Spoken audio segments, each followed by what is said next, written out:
자, 우리 옆에 분들과 인사하기 원합니다. 오늘 정말 잘 오셨습니다. 은혜 받기 원합니다. 예, 굳은 날씨와 그 어수선한 세상살이에도 불구하고 하나님을 사랑하는 마음을 가지고 이 자리에 나오신 여러분들을 주님의 이름으로 환영합니다. 하나님께서 여러분들에게 강권적인 은혜를 부어주시사 한 주를 살아갈 수 있는 힘과 은혜를 부어주시게 될 줄로 믿습니다. 언젠가 한 권사님께서 이런 고민을 털어놓으신 적이 있습니다. 자신의 남편이 사방으로 우겨쌈을 당하고 뭔가 그의 인생이 잘 안 풀리는 모습을 보고 시어머니께서 함께 기도하자고 요청을 했다는 것입니다. 자, 그런데 문제가 있는데요. 자, 이 기도는 그냥 기도가 아니라 조상 때부터 내려오는 저주를 끌어내기 위한 기도였다고 합니다. 자, 그러니까 여러분, 우리나라 엄마들이 자신의 아들을 얼마나 사랑합니까?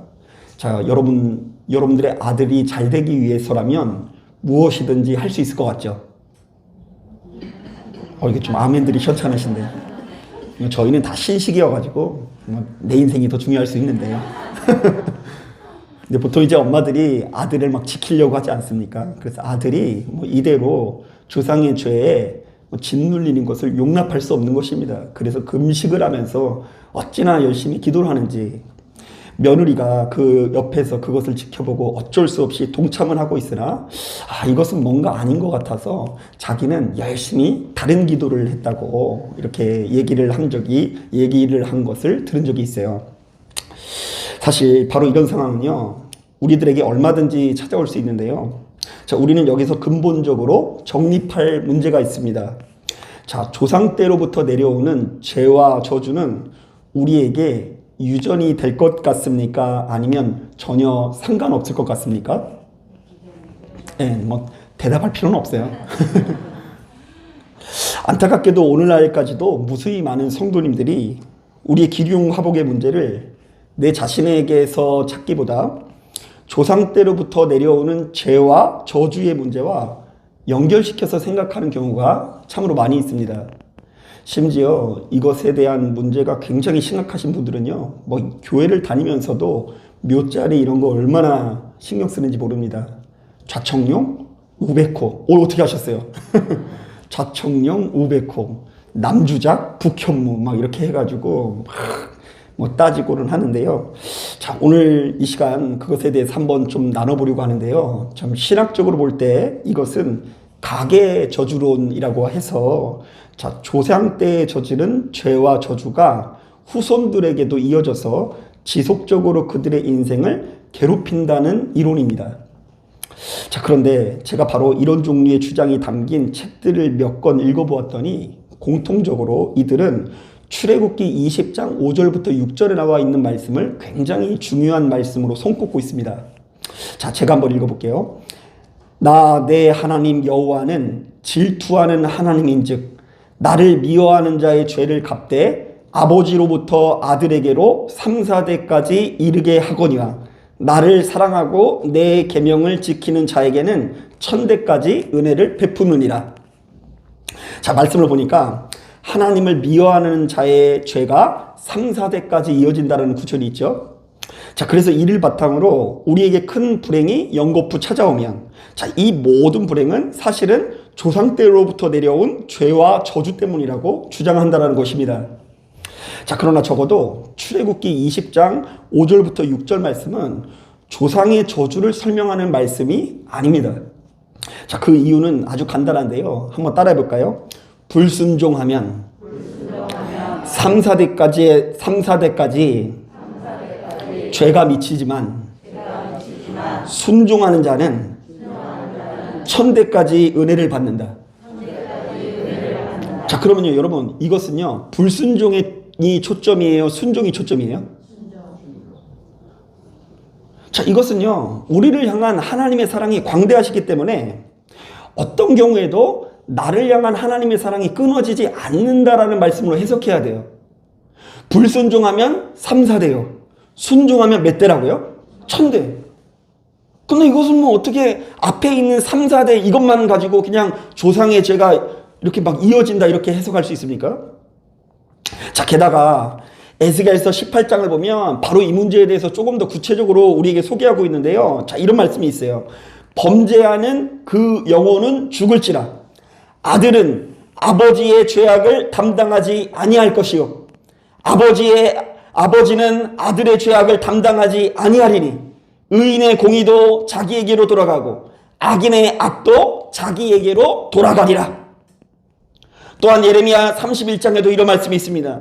그때에 그들이 말하기를 다시는 아버지의 심포도를 먹었으므로 아들들의 이가 시다 하지 아니하겠고 심포도를 먹는 자마다 그의 이가 신 것 같이 누구나 자기의 죄악으로 말미암아 죽으리라. 자, 더욱이 지금 이 시대는 예수 그리스도의 피로 모든 저주와 속박이 끊어진 시대 아닙니까? 자, 예수께서 우리를 살리사 지금도 이 순간에도 우리를 빛으로 인도하고 계신 줄로 믿습니다. 자, 그래서 갈라디아서 3장을 보니까 이런 말씀이 있습니다. 그리스도께서 우리를 위하여 저주를 받은 바 되사 율법의 저주에서 우리를 속량하셨으니 기록된 바 나무에 달린다 맞아 저주 아래에 있는 자라 하였습니다. 이는 그리스도 예수 안에서 아브라함의 복이 이방인에게 미치게 하고 또 우리로 하여금 믿음으로 말미암아 성령의 약속을 받게 하려 함이니라. 자, 그러므로 혹 여기 계신 분들 중에 아직도 조상의 죄와 싸우면서 막 그것을 이기기 위해서 씨름하는 분이 있다고 한다면 자유하시길 바랍니다. 자, 그렇게 생각하면 끝도 없어요. 자, 별게 다 조상 탓이 될 수 있는데요. 어쩌다 우리의 사업이 안 돼도 조상 탓이고 어쩌다 길을 가다가 접촉사고 만나도 조상 탓이고 심지어 오늘 날씨가 이렇게 궂은 것도 누구 탓이요? 조상 탓이 될 수가 있는 것입니다. 자, 그러나 그럼에도 불구하고 오늘 우리가 읽은 본문을 보니 우리가 가게에 흐르고 있는 저주는 두려워할 필요가 없으나 우리의 가게에 흐르고 있는 쓴뿌리라는 것은 좀 경계할 필요가 있다라고 증언되고 있습니다. 자, 이게 도대체 무슨 말일까요? 우리 다 같이 15절 말씀 함께 읽어보겠습니다. 시작. 너희는 하나님의 은혜에 이르지 못하는 자가 없도록 하고 또 쓴뿌리가 나서 괴롭게 하여 많은 사람이 이로 말미암아 더럽게 되지 않게 하며. 자, 말씀을 보니까 어떤 뿌리가 나와요? 쓴뿌리라는 말이 있죠. 자, 그런데 바로 이 쓴뿌리라는 표현이 굉장히 특이한 표현인데요. 자, 왜냐하면 성경에서 바로 이 쓴뿌리라는 단어가 겨우 딱 한 번 등장하는데, 자, 그 의미는 쓴뿌리, 독초라고 해석할 수도 있고요. 쓴 자식, 나쁜 자식, 나의 마음을 아프게 하는 자녀라고 해석할 수 있기 때문입니다. 한번 따라해 볼까요? 쓴뿌리는 나의 허물을 물려받은 자녀를 의미합니다. 네, 그렇게까지 해석할 수도 있어요. 자, 그렇기 때문에 어떤 의미에서 오늘 말씀에 나오는 쓴뿌리는, 자, 오늘날 많은 사람들이 사용하는 가게에 흐르는 저주와 가장 어울리는 표현일 수 있습니다. 자, 그런데 이것은 엄연히 따졌을 때 조상이 죄를 졌으니 그의 후손들이 무조건적으로 잘 안 풀리고 벌을 받는다라는 것이 아닙니다. 자, 본문에 나오는 쓴뿌리는요, 철저히 부모 세대에 비롯되는 악한 성품과 습관이 자녀들에게도 고스란히 전해질 수 있는 것에 대한 경고인 것입니다. 자, 그러니까 부모가 가지고 있는 나쁜 습성이 누구에게 전달될 수 있다고요? 자녀들에게 고스란히 전달될 수 있는 것을 경고하는 말씀인 거예요. 자, 실제로 우리가 성경을 읽다 보면 무수히 많은 선진들의 죄던 습성이 그들의 후손들에게 전달되는 장면들이 있지 않습니까? 자, 예를 들면 아브라함이 그의 아내 사라를 가는 곳마다 뭐라고 소개합니까? 예, 누이라고 소개하면서 위기를 모면합니다. 자신의 아내를 목숨을 걸고 지키는커녕 누이라고 속이면서 외간 남자에게 갖다 바치고 자신의 안전을 확보합니다. 여러분, 이런 남자랑 살 수 있어요? 못 살겠어요? 뭐 자기 살자고 외간 남자한테 갖다 바치고 우리 누이입니다 이러는 거예요. 자, 그런데요. 자, 그의 아들 이삭도 똑같이 아버지의 습성을 따라요, 안 따라요? 따라요. 그의 아들 이삭도 가는 곳곳마다 자신의 아내 리브가를 뭐라고 속입니까? 누이라고 속이는 것을 볼 수 있어요. 자, 성경은 이렇듯 아브라함이 위기를 맞이했을 때 아브라함이 위기를 맞이했을 때 처한 이 바로 행동들이 그의 자녀 이삭에게 그대로 이어지는 모습을 우리에게 증언하고 있습니다. 자, 그런데 놀라운 것은요, 이삭이 가지고 있는 허물도 그의 아들 야곱에게 전해지는 것을 볼 수 있습니다. 자, 이삭은요, 살아생전 야곱보다 누구를 더 사랑합니까? 에서를 더 사랑합니다. 자, 그런데 야곱도 역시 다른 자녀보다 누구를 더 편애합니까? 요셉을 편애합니다. 자, 그래서 다른 자녀들에게는 구질구질한 옷을 입혀두고 누구에게만요?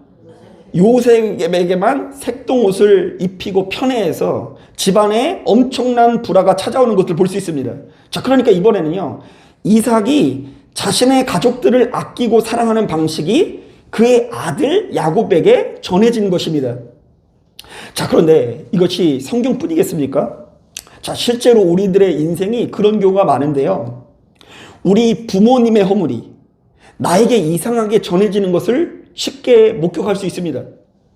내가 부모님의 모습을 보면서 이것만큼은 절대 배우지 말아야지 하는 어떤 부분이 있는데, 자, 그런 습성이 돌아놓고 보면 나에게서 나와요, 안 나와요? 네, 나올 때가 많이 있습니다. 또한 나의 허물이 나의 자녀들에게 기가 막히게 전달되어지는 것을 볼 수 있는데요. 자, 저도 자녀를 키우면서 이런 점에서 깜짝깜짝 놀랄 때가 한두 번이 아닙니다. 저희 아이들이 지금보다 훨씬 더 어렸을 때 하루는 두 녀석이 문방구 앞에서 동전을 넣고 뽑기를 하고 있더라고요. 뭐 이렇게 돌리는 거 있어요. 그럼 플라스틱이 동그랗게 나오는 거, 그거 막 열심히 했는데요.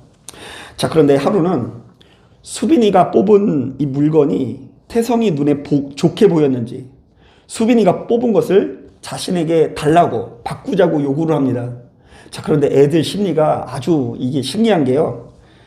수빈이는 당연히 그게 별로 마음에 안 드는데도 불구하고 오빠가 달라고 하니까 그걸 더 줄 수가 없는 거예요. 안 주겠다고 갖고 있겠다고 막 그러는 겁니다. 그러니까 골인한 태성이가 이 동생에게 말하는 거예요. 너 그거 안 주면 맛있는 거 안 사준다? 뭐 이렇게 얘기해요. 지가 돈이 어딨어요? 돈도 없는데 네가 안 주면 맛있는 거 안 사준다? 이랬더니 아직 순진한 수빈이가 순간적으로 얼음이 되더니 그 물건을 주면서 내가 양보했으니까 꼭 사줘야 돼 이러더라고요. 자, 그런데 제가 얘네 둘이 이야기하는 거 보고 깜짝 놀랐습니다. 왜냐하면 이 태성이가 수빈이에게 했던 이 말투가 사실은 제가 태성이에게 번번이 하는 말투이기 때문입니다. 너 아빠 말 안 들으면 이제 안 사준다. 너 아빠 말 안 들으면 이제 안 놀아준다. 뭐 이렇게 얘기했더니 제가 태성이를 훈육했던 그 방식 그대로 지 동생에게 똑같이 말하고 있는 것입니다. 뿐만 아닙니다. 뭐 표현할 수 없지만 이 두 아이가 저희 부부의 좋지 못한 습성과 태도까지도 어쩌면 그렇게 스펀지처럼 빨아들이는지 가끔씩 소스라치게 놀랄 때가 한두 번이 아닙니다. 자, 그런데 바로 우리들의 못된 습성의 유전이 15절에 나오는 쓴뿌리라고 해석할 수 있는 것입니다. 자, 특별히 제가 요즘 육아 전문가인 그 오은영 선생님이 출연하시는 요즘 육아 금쪽 같은 내 새끼라는 프로그램을 아주 자주 보는데요. 바로 그 프로그램을 보니까 이것이 분명해지더라고요. 자녀는 한결같이 부모의 삶의 방식을 모방하게 됩니다. 부모가 약자를 대하는 방식을 모방합니다. 부모가 가정 안에서, 사회 안에서, 교회 안에서 약자를 업신여기고 못되게 구는 그 방식을 자녀들이 고스란히 따라해서 약자들을 업신여기고 못되게 굽니다. 부모가 주위 사람들에게 사용하는 언어를 고스란히 사용합니다. 부모가 매사에 이간질하고 비방하는 사람들은 그의 자녀들이 누군가를 비방하고 이간질하는 위치에 서게 됩니다. 부모가 가지고 있는 삶의 태도, 부모가 추구하는 가치관, 부모가 이룬 가정 내 분위기 등등, 자녀들은 부모가 가진 빛과 어둠을 고스란히 물려받고 학습해 나가는 것이 아주 이론적으로 우리들에게 충분히 증명되어 있는 것입니다.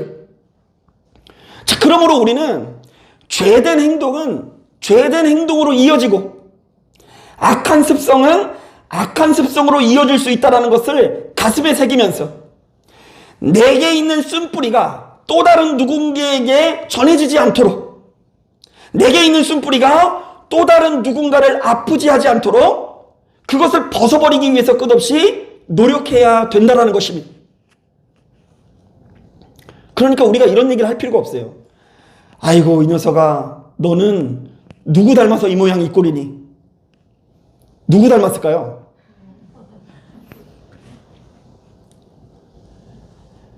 사랑하는 여러분, 이것도 일종의 저주라면 저주 아니겠습니까? 우리 부모님의 악한 습성이 우리에게 유전되고 우리 안에 있는 악한 습성이 우리 자녀에게도 흘러가는 것, 바로 이것이야말로 저주일 수 있는 것입니다. 자, 그렇다고 한다면 우리는 우리 안에 바로 이 쓴뿌리를 거절하기 위해서 노력해야 되는데요. 자, 우리가 어떻게 해야 바로 이 쓴뿌리를 완전히 끊어낼 수 있을까요? 자, 오늘 우리가 읽은 본문은 이렇게 증언하고 있습니다. 우리 다 같이 14절 말씀을 함께 읽어보겠습니다. 시작! 모든 사람과 더불어 화평함과 거룩함을 따르라. 이것 없이는 아무도 주를 보지 못하리라. 말씀을 보니까 예수 믿는 우리들이 쓴뿌리를 벗어버리기 위해서는 주님을 만나고 바라봐야 하는데, 우리가 주를 만나기 위해서는, 주를 보기 위해서는 어떻게 해야 된다고 이야기합니까? 화평함과 거룩함을 따르는 인생이 되어야 한다고 증언합니다. 자, 우리 다시 한번 따라하겠습니다. 우리는 화평함을 따르는 인생이 되어야 한다. 한 번 더 따라하겠습니다. 우리는 거룩함을 따르는 인생이 되어야 한다. 자, 이게 무슨 말입니까? 예수 믿는 우리들에게는 일종의 척도가 있어야 하는데, 마치 우리가 사막에 던져지면 나침반에 의지해서 방향을 헤아리듯이 우리가 이 험난한 세상에서 화평과 거룩함을 척도로 삼고 우리가 나아가고 있는 이 길을 철저히 분별해야 된다는 것입니다. 자, 그러니까 이것을 좀 더 쉽게 이야기하면 예수 믿는 우리들이 화평과 거룩을 간직하며 살아가는 것이 진정으로 생명을 누리는 길이며, 화평과 거룩을 잃어버리는 삶이야말로 우리에게 쓴뿌리가 나서 누군가를 괴롭게 만든다는 것을 기억해야 된다는 이야기입니다. 자, 그렇다면 이 시간에는 우리가 간직해야 하는 이 화평과 거룩이 무엇인지를 다시 한번 짚고 넘어가려고 하는데요. 자, 먼저 첫 번째로 본문에 나와 있는 이 화평이라는 것은요, 히브리어로는 샬롬, 헬라어로는 에이레네라고 하는데요, 크게 세 가지의 의미가 있습니다. 한번 따라해 볼까요? 평화가 유지되다. 화평이 뭐라고요? 예, 화평이 평화예요. 평화가 유지된 상태가 화평을 누린 상태입니다. 한 번 더 따라할까요? 관계가 회복되다. 한 번 더 따라하겠습니다. 사랑을 베풀고 용서한다. 그렇다고 한다면 우리가 예수를 영접하여 우리 안에 그리스도의 평화, 화평이 있다고 한다면 우리에게 어떤 역사들이 나타나야 될까요? 전쟁이 종식되고 평화가 찾아오는 역사를 누려야 합니다. 깨어졌던 관계가 회복되어야 합니다. 누군가에게 사랑을 베풀고 용서할 수 있는 지경이 넓어져야 하는 것입니다. 사실 저는 아주 오랜 동안 은혜에 있다라는 것을 일종의 신비 체험과 연관시켜서 생각해오던 사람입니다. 남이 보지 못하는 것을 보고 남이 듣지 못하는 것을 듣는 것이 능력이라 생각했고요. 나를 통해서 치유의 역사가 나타나고 나를 통해서 신비의 역사가 나타나는 것이 진짜 은혜라고 생각했다라는 것입니다. 자, 그러나 얼마 지나지 않아 이 모든 것들은 두 번째이고 정말 중요한 것은 따로 있다라는 것을 깨닫게 되었습니다. 자, 그것은 무엇일까요? 고린도전서 13장을 보니까 이런 말씀이 있어요. 내가 사람의 방언과 천사의 말을 할지라도 사랑이 없으면 소리나는 구리와 울리는 꽹과리가 되고, 내가 예언하는 능력이 있어 그 모든 비밀과 모든 지식을 알고 또 산을 옮길 만한 모든 믿음이 있을지라도 사랑이 없으면 내가 아무것도 아님. 여러분, 우리가 아무리 신비하고 대단한 체험을 할지라도 사랑이 없으면 소용이 없는 것입니다. 우리가 천사의 말을 할지라도 사랑이 없으면 소리나는 꽹과리와 같은 것입니다. 내가 예언하는 능력이 있고 산을 옮길 만한 믿음이 있을지라도 사랑이 없으면 아무것도 아닌 것이 될 수 있는 것입니다. 마찬가지입니다. 우리의 가정에 방언하는 사람이 아무리 많아도 소용이 없습니다.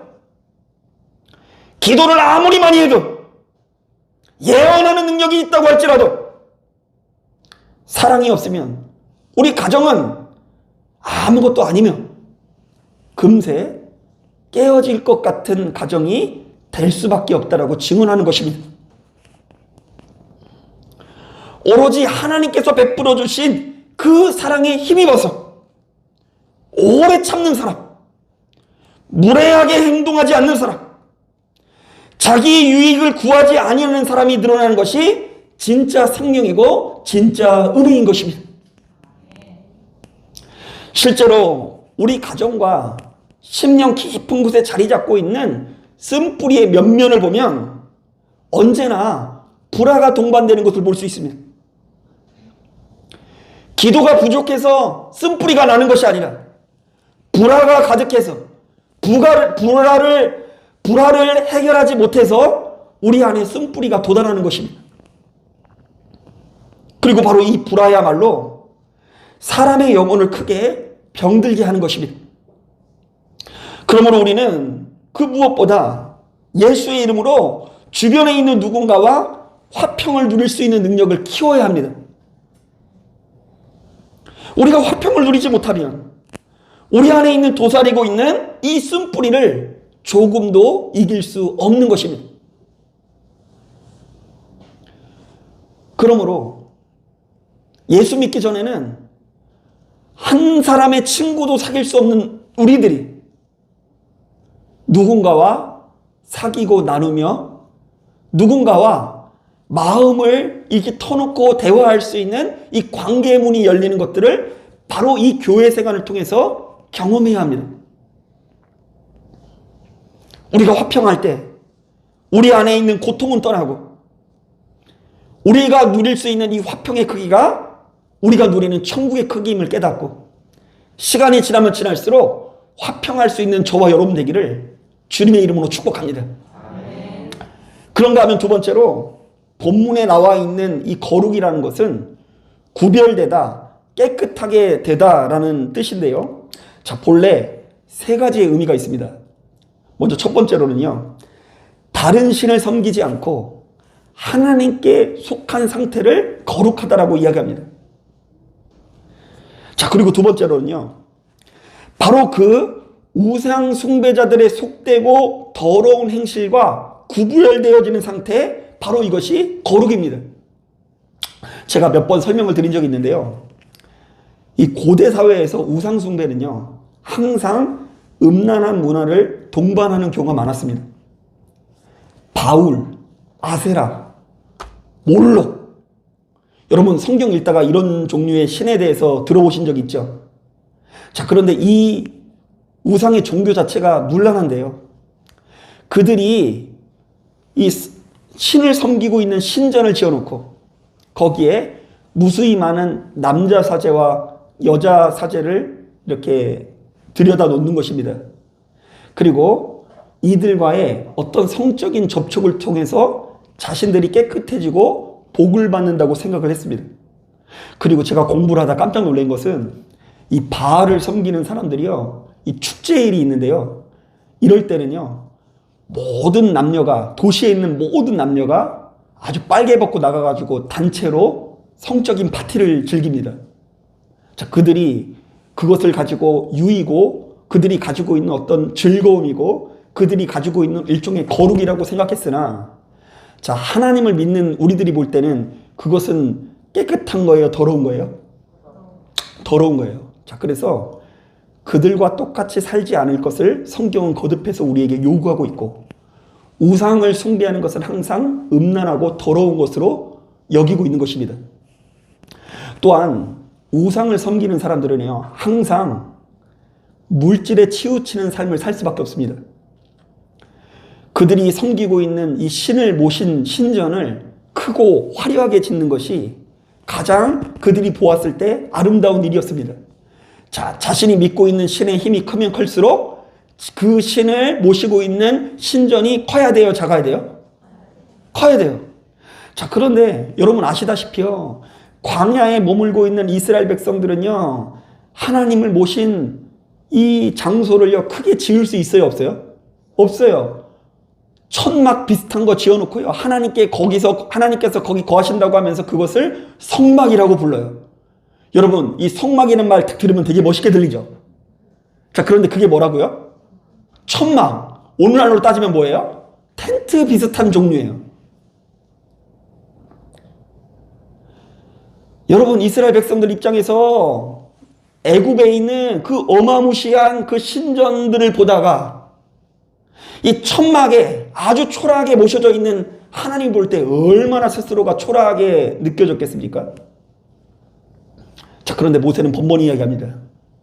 너희는 눈에 보여져 있는 저 껍데기에 불과한 것을 보고 판단하지 말고 여호와의 이름 자체가 능력 있는 것을 바라보라. 돈이 있는 것이 능력이 아니라 여호와의 이름이 능력이다. 여호와의 능력을 붙들고 의지하는 사람이 보다 능력 있는 삶을 살 수 있다라고 우리에게 번번이 이야기하면서, 그렇기 때문에 우리들은 세상의 사람들과 구분돼야 되며 우상을 섬기는 사람들과 구분돼야 될 것을 요구하게 되는 것입니다. 그러므로 우리는 돈이 되지 않더라도 도덕적이고 책임감 있는 삶을 살아야 된다라고 권면하는 거예요. 자, 그렇다고 한다면 우리가 예수를 영접해서 거룩한 삶을 살고자 한다면 우리의 삶이 건강해지는 역사가 나타나야 합니다. 나와 내 가정을 해치는 속되고 더러운 행실을 거절하고 보다 도덕적이고 책임감 있는 삶을 살기 위해서 끝없는 노력이 나타나야 한다는 것입니다. 실제로 우리 가정과 심령 깊은 곳에 자리 잡고 있는 이 쓴뿌리의 면면을 보면 언제나 거룩하지 않는 삶의 모습이 동반되는 것을 볼 수 있습니다. 우리가 내 안에 있는 못된 습성과 성품을 변화시키지 않으니 우리 주변에 있는 누군가가 크게 고통스럽다는 것입니다. 우리가 입술로만 예수를 믿는다고 해서는 안 되는 일, 우리가 예수를 믿고 그분을 마음으로 영접했다면 그에 걸맞는 아름다운 행실도 따라와야 하는 것입니다. 그러므로 이 땅에서 예수 믿는 우리들이 거룩한 삶을 산다는 것은 우리가 수시로 거절할 것을 거절하는 삶을 말합니다. 예를 들면 우리에게 술 자체가 나쁜 것은 아니지만 술로 인해서 내 인생을 통제할 수 없다면 믿음으로 그것을 거절하는 것이 은혜입니다. 하나님께서 허락하시지 않는 부적절한 관계는 나와 교제를 맺고 있는 그 사람이 아무리 좋고 아름다워도 믿음으로 거절하는 것이 진짜 은혜입니다.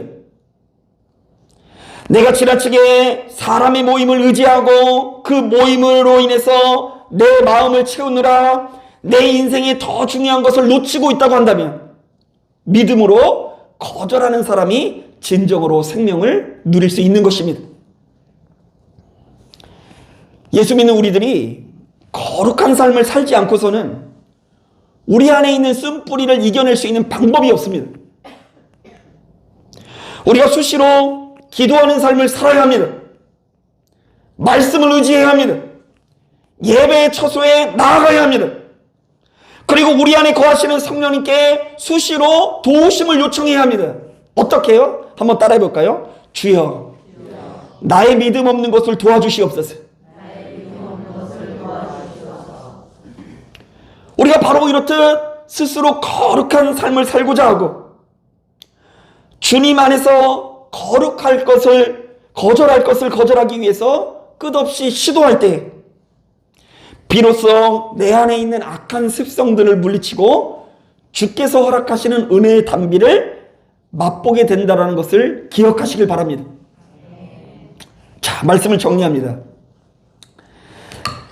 많은 사람들이 자신의 기륭화복의 문제를 조상 때로부터 내려오는 죄와 저주의 문제와 연결시켜 생각할 때가 많이 있습니다. 뭐 이것뿐이겠습니까?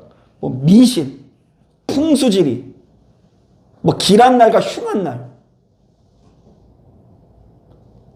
뭐 좌우지간 우리들은요, 불행을, 운세를 나 자신에게서 찾기보다는 뭐 주변에 쓸데없는 것에 의지해서 연관시켜 생각할 때가 많이 있습니다. 자, 그러나 분명히 말씀드리지만 모든 죄와 저주는 이 땅에 오신 예수 그리스도로 말미암아 이미 지나갔다라는 것을 기억하길 바랍니다.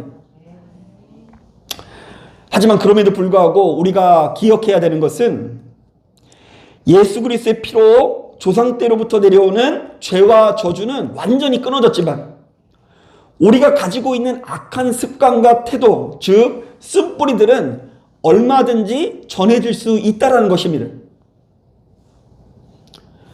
우리가 결단하지 않으면 바로 이러한 쓴뿌리가 끝없이 이어져서 나와 내 가정을 크게 고통스럽게 만들 수 있습니다. 그러므로 우리는 바로 이 쓴뿌리를 거절하고 이기기 위해서 노력해야 되는데 그러기 위해서는 크게 두 가지가 필요합니다. 먼저 첫 번째, 되도록 불화하지 않고 화평한 삶을 살기를 권면합니다. 두 번째, 거절할 것을 거절하고 하나님 앞에 거룩한 삶을 살기 위해서 노력하십시오. 결국 이 땅에서 우리 주 예수 그리스도를 기다리며 고대하며 산다는 것은 그리 거창한 것이 아닙니다. 자, 우리가 예수 그리스도의 이름으로 더 화목한 삶을 살고 더 거룩한 삶을 살아가는 것이 주님을 기다리는 성도의 마땅한 태도입니다. 자, 우리가 새롭게 시작되는 한 주 가운데 우리 주 예수 그리스도의 이름으로 화평함과 거룩함을 누리시게 되시기를 주님의 이름으로 축복합니다. 자, 기도하겠습니다.